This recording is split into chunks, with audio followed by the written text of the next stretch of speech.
ba mo hlothile.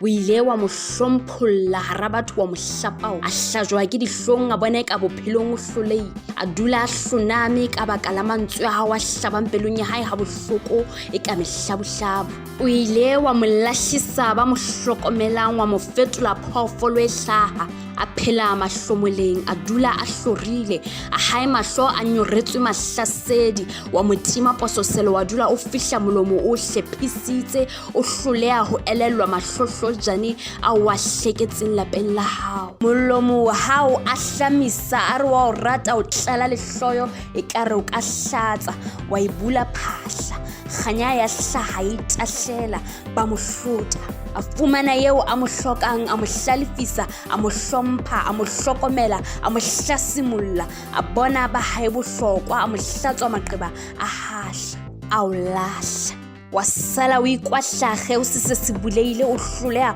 ho se kwala, o hlophetse mamina, o hlakelwa ke ya hae melemo a hae matso a se a hlatswitse, hlathile le kisa tsebe, kgale ile wa hao o mo hlorisa, jwale o iphethotse lehlanya, ha sa tla hlola khutla, a mohela hore o hloleile. Mollokolle, o ithute phosong tsa hao, o hlalefe, o hlokomele eo a tlang o hlahlama, ba se mo hlothe ba hlalefi.